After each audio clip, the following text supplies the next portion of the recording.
Show में आपका स्वागत है। मैं हूं आपका मित्र साथी हमदर्द मुकेश कुमार।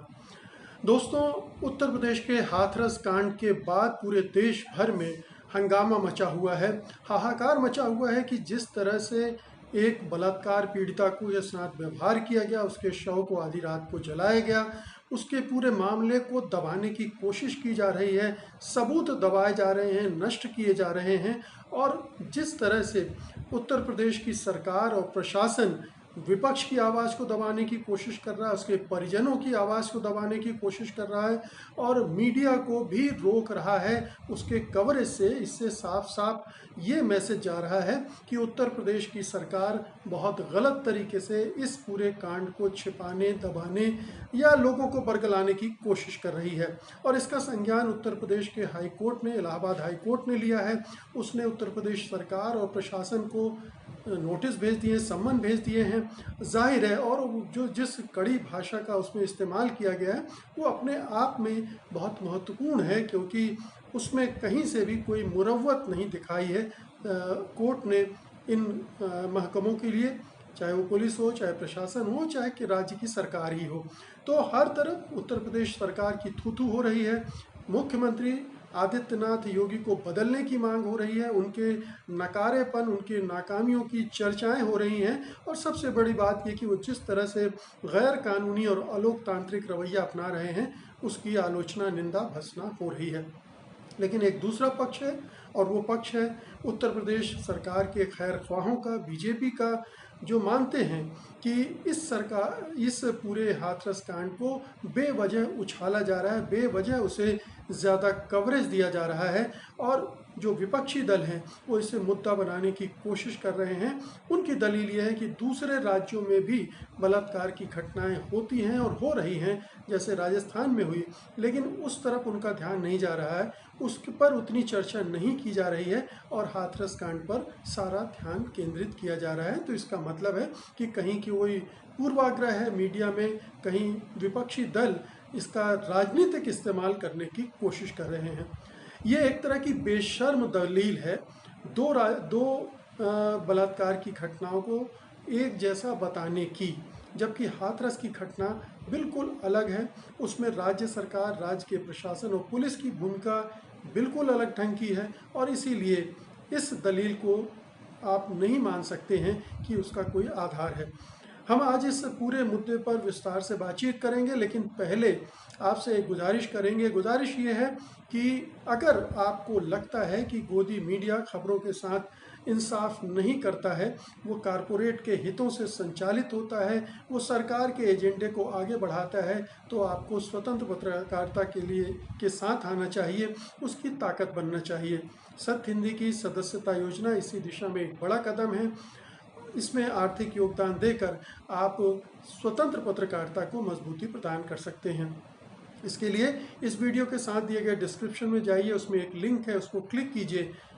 क्लिक करने से आपको सदस्यता योजना का पूरा ब्यौरा मिल जाएगा। आप उसमें से अपने लिए, अपनी मर्जी के हिसाब से कोई भी सदस्यता चुन सकते हैं। हमें उम्मीद है कि सच को बचाने के लिए, सच को लोगों तक पहुंचाने के लिए आप सत्य हिंदी के साथ आएंगे और उसकी सदस्यता योजना में भागीदार बनेंगे। तो आइए अब मुद्दे पर आते हैं और बातचीत करते हैं हाथरस कांड पर दी जा रही जो बेशर्म दलीलें हैं, कुतर्क हैं, उनकी। कहा यह जा रहा है कि भाई राजस्थान में भी इसी तरह से एक गैंगरेप हुआ, 2 बच्चियों को अपहरित किया गया और उनके साथ बलात्कार किया गया। इसी तरह से मध्य प्रदेश में भी बलात्कार हुआ है और दूसरे राज्यों में भी बलात्कार की घटनाएं होती हैं। लेकिन हाथरस कांड को मीडिया इतना क्यों उछाल रहा है और विपक्षी दल राजस्थान की बात नहीं कर रहे हैं, हाथरस की बात क्यों कर रहे हैं?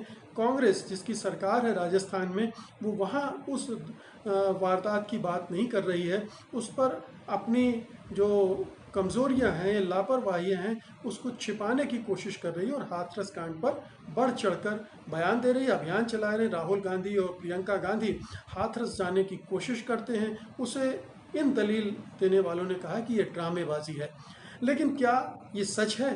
क्या सचमुच में ये केवल ड्रामा है? क्या ये राजनीतिक लाभ लेने की कोशिश है? क्या इन दोनों मामलों को एक स्तर पर रखा जा सकता है, राजस्थान के मामले को और हाथरस के मामले को? नहीं रखा जा सकता। बिल्कुल साफ साफ दिख रहा है कि हाथरस का मामला बिल्कुल अलग है। बलात्कार की घटनाएं दूसरे राज्यों में भी होती रही हैं, हो रही हैं और आगे भी होंगी। सवाल उठता है कि उस राज्य की सरकार ने, उस राज्य के प्रशासन ने, पुलिस ने उस कांड में किस तरह की भूमिका निभाई।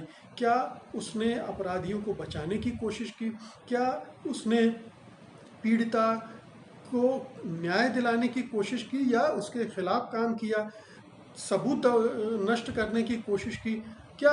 और जब भी ऐसा होगा तभी इतना विरोध होगा, इतना इस पैमाने पर जो आउटरीच है पूरे देश भर में, गुस्सा है, नाराज़गी है, बेचैनी है, असहायता का बोध है। और जाहिर है कि वो जो उमड़ा पड़ रहा है वो इसीलिए कि एक राज्य सरकार लगातार ऐसी कोशिशें कर रही है कि इस मामले को दबाया जाए, उसको उघाड़ा न जाए या अपराधियों को दंड न मिले। इस तरह के संदेश उस पूरे मामले को हैंडल करने से जा रहे हैं। इसलिए भी है और इसलिए भी है कि हाथरस के साथ साथ बलरामपुर और भदोही में भी उसी तरह की वारदातें हुई हैं और उसके मामले में भी सरकार और वहाँ की राज्य और वहाँ पुलिस का रवैया लगभग वैसा ही दिख रहा है। इसके पहले एक के बाद एक कई बलात्कार के कांड हुए हैं और उनमें राज्य सरकार का रवैया बहुत सख्त नहीं रहा है। नारा तो वो बेटी बचाओ बेटी पढ़ाओ का देती है, लेकिन बेटियां उत्तर प्रदेश में सुरक्षित नहीं हैं और ख़ास तौर से दलित जातियों की बेटियां बिल्कुल भी सुरक्षित नहीं हैं। उन पर लगातार हमले हो रहे हैं, उनके साथ बलात्कार हो रहे हैं, उनकी हत्याएं हो रही हैं।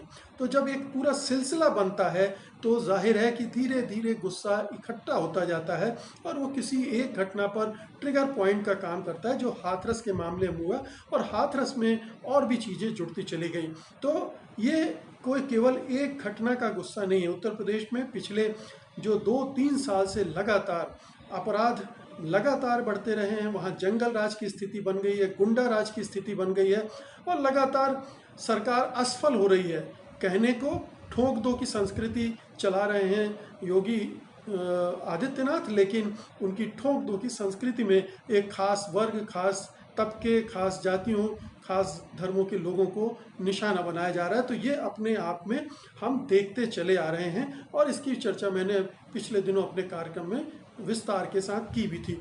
लेकिन आज की जो बातचीत है वो ये है कि ये जो कुतर्क दिया जा रहा है दूसरे राज्यों वाला, ये जो आईटी सेल की तरफ से पैदा हुआ है या बीजेपी के प्रवक्ता विभिन्न टीवी चैनलों पर बोल रहे हैं और अपने भाषणों में, अपने बयानों में बोल रहे हैं, उनके जो ट्रोल आर्मी है वो ऐसे लोगों को ट्रोल कर रही है जो हाथरस कांड की निंदा कर रहे हैं और उत्तर प्रदेश की बीजेपी सरकार पर निशाना साध रहे हैं, क्योंकि वो नाकाम रही और नाकामियां से ज़्यादा यहाँ पर उसकी बेशर्मी और निर्लज्जता दिख रही है, नग्न निर्लज्जता, क्योंकि वो इस कांड को दबाने की कोशिश कर रही है। दबाने की कोशिश एक के बाद एक। आप देखिए कि पीड़िता के पहले सही रिपोर्ट दर्ज नहीं की गई, रिपोर्ट दर्ज की गई छेड़छाड़ की, उसके बाद जब आगे बात बढ़ी तब गैंग रेप की बात उसमें जोड़ी गई और उसके इलाज में भी वक्त लगा, फिर उसको इलाज के लिए लाया गया और जब उसकी मृत्यु हो गई तो उसको आधी रात को परिजनों की इजाज़त के बगैर आधी रात को जला दिया गया, जो कि हिंदू रीति रिवाजों के हिसाब से भी गलत था, परिवार के साथ भी अन्याय था और उस मृतक की जो गरिमा के साथ विदाई होनी चाहिए उसके साथ भी अन्याय किया गया। ये उसका लोकतांत्रिक मौलिक अधिकार है जिससे उसको वंचित किया गया। तो एक तो ये घटना हुई और फिर उसके बाद देखिए सिलसिला चला आ रहा है कि डीएम धमका रहा है परिजनों को कि ये मीडिया वाले तो चले जाएंगे, हम यहाँ रहेंगे, यानी हाँ ये इनको चले जाने दो, ये चुप रहो, नहीं तो हम बाद में तुमको देख लेंगे। देख लेंगे मतलब प्रताड़ित करेंगे और कुछ भी कर सकते हैं वो। तो ये डीएम की धमकी। जो एडीएम है वो वकील को उनके परिजनों से मिलने नहीं दे रहा है। फिर सरकार क्या कर रही है, राहुल गांधी और प्रियंका गांधी अगर हाथरस जा रहे हैं मिलने के लिए, उनको रोकने के लिए पूरी फौज तैनात कर दे रही है। डेरेक ओब्रायन जा रहे थे, उनको जाने नहीं दिया गया। तो किसी को आप विपक्षी दलों का ये लोकतांत्रिक अधिकार है, ये लोकतंत्र में इतनी स्पेस कोई भी सरकार के मातहत मिलनी चाहिए कि विपक्षी दल आ जा सकें और उनके जाने से कोई वहाँ कानून व्यवस्था की स्थिति बिगड़ने वाली हो तो भी माना जा सकता है। राहुल गांधी तो कह रहे थे कि मैं अकेले जाने को तैयार हूँ, अगर उन्हें ये शक था कि भीड़ जाएगी तो भीड़ नहीं जाती, वो अकेले चले जाते हैं, प्रियंका गांधी चली जाती, लेकिन वो जाने नहीं देना चाहते थे, ये साफ था। तो वो राजनीतिक दलों को इस मामले को से डर रहे थे कि जितना उठाएंगे उतना उत्तर प्रदेश की सरकार की थू-थू होगी, फजीहत होगी, मुख्यमंत्री आदित्यनाथ की फजीहत होगी। तो इनको जाने से रोका गया। फिर पूरे हाथरस में धारा 144 लगा दी गई, सीमाएं सील कर दी गई ताकि मीडिया के कोई लोग वहां अंदर जा ही ना सके। किसी भी लोकतांत्रिक देश में क्या कभी आपने ऐसा होते हुए देखा है? अनलेस कोई बहुत बड़ा दंगा हो गया है और राजनीतिक दलों के या नेताओं के जाने से हालात बिगड़ सकते हैं, तब बात समझ में आती है। लेकिन यहाँ तो ऐसी कोई भी स्थिति नहीं थी। अभी तक हिंदुस्तान के इतिहास में मैंने जितना 35-40 साल से जर्नलिज्म कर रहा हूँ, मैंने कभी नहीं देखा कि इस तरह से विपक्षी दलों को रोकने की कोशिश की गई। लेकिन ये सरकार जो योगी की है, ये लगातार कोशिश कर रही है, ये पहली बार नहीं है। इसके पहले भी प्रियंका गांधी, कांग्रेस पार्टी के नेताओं, समाजवादी पार्टी के नेताओं, इन सब को रोकने की कोशिशें लगातार करती रही है। और फिर ये जो कहा गया कि जो आदेश आया था वो लखनऊ से आया था आधी रात को जलाने का, तो ऐसा नहीं है कि स्थानीय प्रशासन ने अपने स्तर पर ये सारा किया है। ये लखनऊ से उत्तर प्रदेश की सरकार और उनके मुखिया से आदेश आ रहे हैं और उनसे ये सारी चीज़ें संचालित हो रही हैं। अब देखिए कि एक और चीज़ है कि जो पीड़िता है हाथरस की, उसके बारे में वहीं के अधिकारी ने कहा कि उसके साथ तो गैंगरेप हुआ ही नहीं था, उसकी मौत हार्ट अटैक से हुई थी। अब देखिए कितनी आश्चर्यजनक बात है कि उसकी हार्ट अटैक से मौत हो गई, गर्दन की हड्डी भी टूट गई और बैकबोन भी टूट गई। ये सब अपने आप हो गया। जो अपराधी हैं उन्होंने कुछ किया नहीं। उन्होंने और भी ऐसी दलीलें दी गई जैसे उसकी बॉडी से स्पर्म नहीं मिले, ये भी कोई उदाहरण नहीं है। ये भी कोई, जब इतना सारा कुछ नहीं था तो आखिरकार आपको इतनी जल्दबाजी क्यों थी कि आधी रात को आप उसके शव को जला देते हैं तमाम नियम कायदों को ताक पर रखकर? तो छिपाने की कोशिश आपकी उसका बेनकाब हो चुकी है, इसलिए आप इस तरह की घटिया दलीलें दे रहे हैं। तो ये जाहिर है कि इसके पीछे कोई बयान, कोई दुर्भावना नहीं देखी जानी चाहिए। अगर इस घटना पर इतना हंगामा हो रहा है, मीडिया, हम जानते हैं कि मीडिया गोदी मीडिया है, वो नहीं चाहता था कि हाथरस की घटना को इतना कवरेज दे। वो शुरू में बहुत हिचक रहा था, वो कवरेज देने के लिए तैयार नहीं था। लेकिन ये घटना इतनी बड़ी हो गई, लोगों का इतना गुस्सा हो गया और दूसरे जो संगठन हैं, स्वयंसेवी संगठन है या राजनीतिक दल हैं, वो भी उसमें इस तरह से शामिल हो गए इस अभियान में न्याय दिलाने के लिए हाथरस की पीड़िता को, कि एक बड़ा मामला बनने लगा और मीडिया के लिए ये मुश्किल हो गया कि वो इसकी अनदेखी कर सके। तो मजबूरन वो अब मशाल लेकर आगे खड़ा है कि जैसे वही मुख्य भूमिका अदा करने वाला है ये जो ज्यादती हुई है उस पीड़िता के साथ, और जिस तरह के उत्तर प्रदेश की सरकार और प्रशासन काम कर रहे हैं उसको पर्दाफाश करने में। तो मीडिया की भूमिका, चलिए देर आयत दुरुस्त आयत, उसने इस भूमिका को स्वीकारा और अब कुछ बेहतर काम भी कर रही है। विपक्षी दल भी सक्रिय हुए हैं, वो भी काम कर रहे हैं। ऐसे में उत्तर प्रदेश सरकार का इस तरह से पेश आना ये बताता है कि उत्तर प्रदेश की सरकार नाकारा है।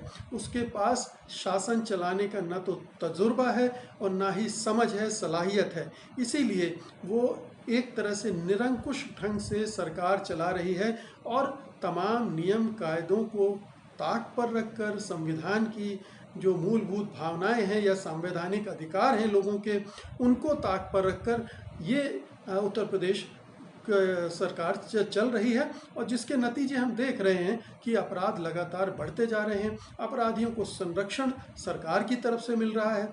एक एक घटना में हम बार बार ये दोहराते देख रहे हैं, और ऐसे पिछले 6-8 महीनों में 1 दर्जन से ज़्यादा बलात्कार की घटनाएं हुई हैं जिनमें सरकार ने कुछ ठोस नहीं किया है। इस मामले में जब ये मामला इतना तूल पकड़ने लगा तो उसने एक एसआईटी गठित कर दी और कहा कि एसआईटी 7 दिन के अंदर अपनी रिपोर्ट दे देगी। एसआईटी कोई जांच एजेंसी नहीं होती है, वो पुलिस पर निर्भर करती है। पुलिस जो तथ्य देती है उसी को फिर वो सच मानकर प्रस्तुत कर देती है। याद कीजिए कि बदायूं में जब 2 लड़कियों के साथ रेप हुआ था और उन्होंने पेड़ पर लटक कर फांसी लगा ली थी, उसके बाद उसकी रिपोर्ट भी इसी तरह से मनगढ़ंत आई थी कि उनके साथ तो कुछ हुआ ही नहीं था और ये ऑनर किलिंग का मामला था। तो उसको भी इसी तरह से उसका मामला बदल दिया गया और ये एसआईटी को भी यही जिम्मेदारी दी गई होगी कि वो भी कुछ इसी तरह से भूमिका निभाए ताकि राज्य सरकार प्रश्नों के घेरे से बाहर निकल सके। तो इस मामले में कहीं किसी तरह का संदेह नहीं होना चाहिए, किसी तरह का धर्म संकट नहीं होना चाहिए कि उत्तर प्रदेश की सरकार लगातार गलत काम कर रही है, गैर कानूनी और गैर संवैधानिक काम कर रही है और उसकी वजह से लोगों का गुस्सा हाथरस कांड को लेकर उबला पड़ रहा है। और दूसरे राज्यों में उस तरह की घटनाएं हो, इस तरह की तो घटना हुई भी नहीं है। घटना होने पर भी अगर वहाँ पर सरकार इस तरह की हरकत करेगी तो जाहिर है कि उन सरकारों के प्रति भी वैसा ही गुस्सा फूट पड़ेगा, वैसे ही दूसरे राजनीतिक दल वहाँ चले जाएंगे। जैसे अगर राजस्थान का मामला लें, वहाँ पर जो गैंग रेप हुआ है, अगर वहाँ की राज्य सरकार ने वही काम किया होता जो उत्तर प्रदेश की योगी सरकार कर रही है तो जाहिर है अभी तक भारतीय जनता पार्टी के नेता, उनके प्रतिनिधिमंडल वहाँ पहुँच गए होते, दूसरी पार्टियों के नेता भी वहाँ पहुँच गए होते।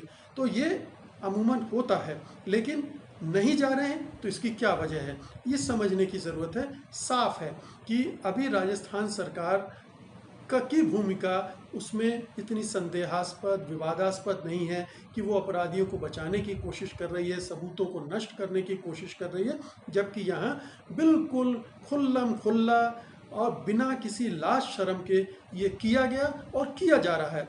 अभी भी जिस तरह से नाकेबंदी की जा रही है अपने आप में अभूतपूर्व है। इस तरह की किसी भी सरकार ने कभी ऐसा नहीं किया कि आप कोई बड़ी घटना, दुर्घटना हो जाए, दंगे हो जाएं और उसमें आशंका हो कि बात बिगड़ सकती, तब बात दूसरी है। लेकिन यहाँ सामान्य स्थिति थी, ऐसा कुछ भी नहीं था।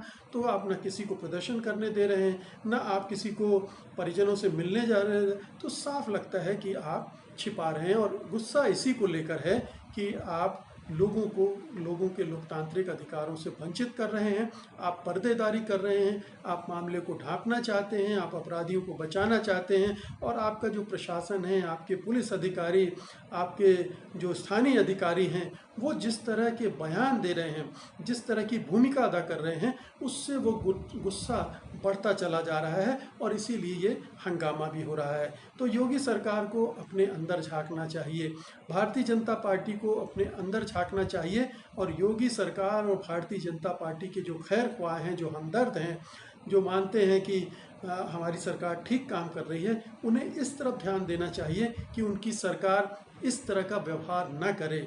वो समझदारी पूर्ण ढंग से ऐसे मौक़ों पर पेश आए, थोड़ा संवेदनशीलता दिखाए, थोड़ा हमदर्दी दिखाए उन महिलाओं के प्रति जिनके साथ इस तरह से दुर्व्यवहार हुआ है, अत्याचार हुआ है, उनको प्रताड़ित किया गया है। और ख़ास तौर पर जिस तरह से दलित जातियों का दमन चल रहा है, दलित जातियों पर अत्याचार चल रहा है उत्तर प्रदेश में योगी सरकार आने के बाद, और ख़ास तौर से कुछ जातियां जो अपर कास्ट की हैं वो कर रही हैं और उनको संरक्षण मिल रहा है उत्तर प्रदेश की सरकार से, उसको रोका जाए। अन्यथा ये उनके ही पार्टी के खिलाफ जाएगा, उनकी ही सरकार के खिलाफ जाएगा। और मुख्यमंत्री योगी आदित्यनाथ जो भगवा वस्त्र धारण करते हैं, अपने को साधु संत की तरह प्रस्तुत करते हैं, दरअसल उनकी एक दूसरी छवि बनने लगी है, बन चुकी है, जिसमें वो साधु संतों वाले जो लक्षण हैं वो लोग नहीं देख रहे हैं, दूसरे तरह के लक्षण देख रहे हैं। और इसीलिए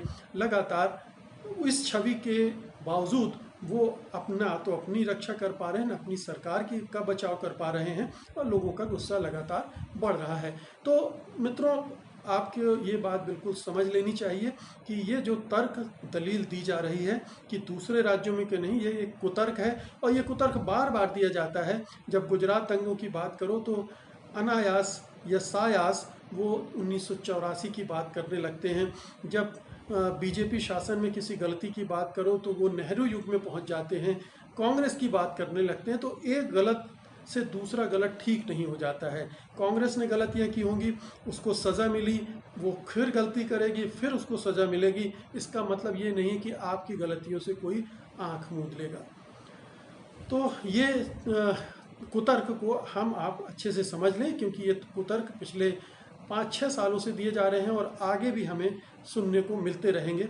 इस कुतर्क के जाल में हमें नहीं फंसना है और स्पष्ट रूप से देखते हुए समझ लेना है कि दरअसल ये जो हंगामा हो रहा है किसी और वजह से नहीं, योगी सरकार की अपनी कारगुजारियों की वजह से हो रहा है।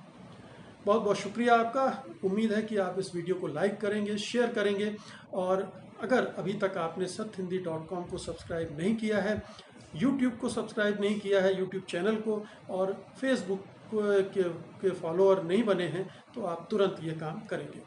आप मुझे अनुमति दीजिए। नमस्कार। सत्य हिंदी के और वीडियोस को देखने के लिए हमारे YouTube चैनल को सब्सक्राइब करें और सीधे नोटिफिकेशन पाने के लिए बेल आइकन दबाएं।